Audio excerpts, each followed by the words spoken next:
Okay, good morning, welcome back to T-Upload TV. Thanks for joining us again this week, 12th of September.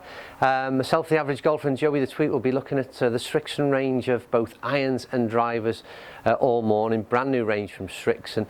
We've just started with the cavity back version, which was the Z565, and we're now going to move on to the Z765. That's a quick look at the club head to remind me exactly what we are doing here this morning. So this again, forged head, slightly more compact than the cavity back, and sits in between the cavity back version and what we're going to come to next, which is the blade. So yeah, stunning looking golf club. I think we better put a shaft in it. It's going to be pretty hard to hit as it stands at the moment. We'll go and get set up, move camera positions, and see if we can get some decent performance out of this Z765. Okay, right, we are good to go then. This time with the, I don't know what to refer to this one as, Joe. It's a kind of this mid version, yeah. So it's the muscle back, I'm going to call it. That's a reference, I think, that's used normally by Mizuno, but so not the cavity back, not the blade, so something in between. So it's slightly more support, and like I said, this sort of muscle back behind the sole of the club head itself. Now, once again, so right. This reference-wise, Z565. If you've not watched the previous video, I'll just recap on this V-sole unit. So this is the sort of very much the change, and again, we'll have an image on screen now which will show you a close-up of it. Very much a V on the bottom sole of the club, and it's to do with interaction between turf, ball and golf club. And obviously it's to aid and assist. Cleaner strike at impact on the ball, and that interaction, like I said, with the turf. So we're on mat here today, so it's impossible to see and sort of test that. So it's a case of finding out when we go out there on the golf course itself, I suppose, in terms of performance. But we'll trust Srixon and say that that's going to work. Right. Club head aesthetics wise, first of all, I've already looked at, like I said, the cavity back. This has got a high chrome finish again, very minimalistic in its markings. You've got the brand name, the code name and the number on the sole, that's it. And again, seems to be a bit of a trend at the moment. They're very minimalistic in terms of how they look. It's a stunning looking golf club.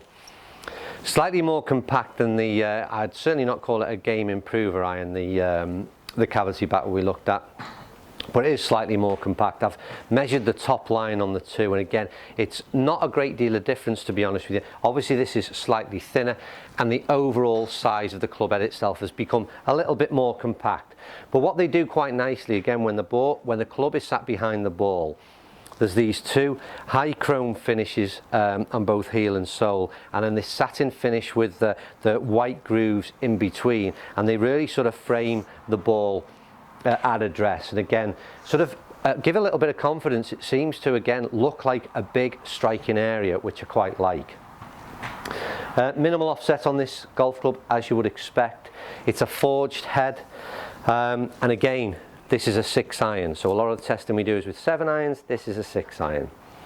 One thing I've just noticed again, and not mentioned on the previous videos, when you do sit this ball behind the I always get that bit mixed up. When you sit the club behind the ball, there's no notice of this V groove, so it's not a noticeable sort of indentation, or raised rather than indentation at the bottom of the club, which you might expect really.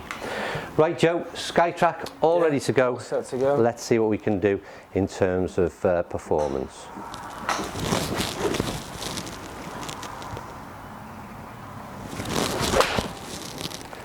That's a nice start, Joe. Yeah.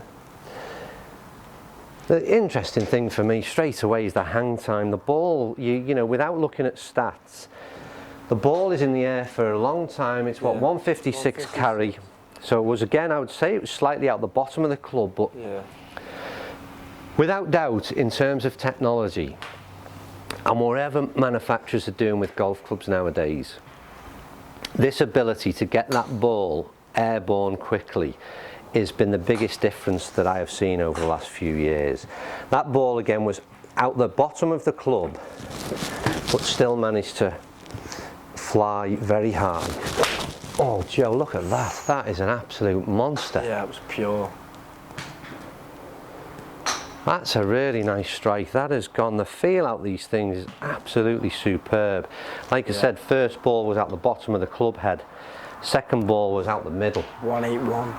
And it tells in the tail. I mean, obviously, like I said, huge difference between the first 2 strikes. But that was absolutely gorgeous. Let's see if we can get another one of them. Oh, again, Joe. Yeah. They are so nice.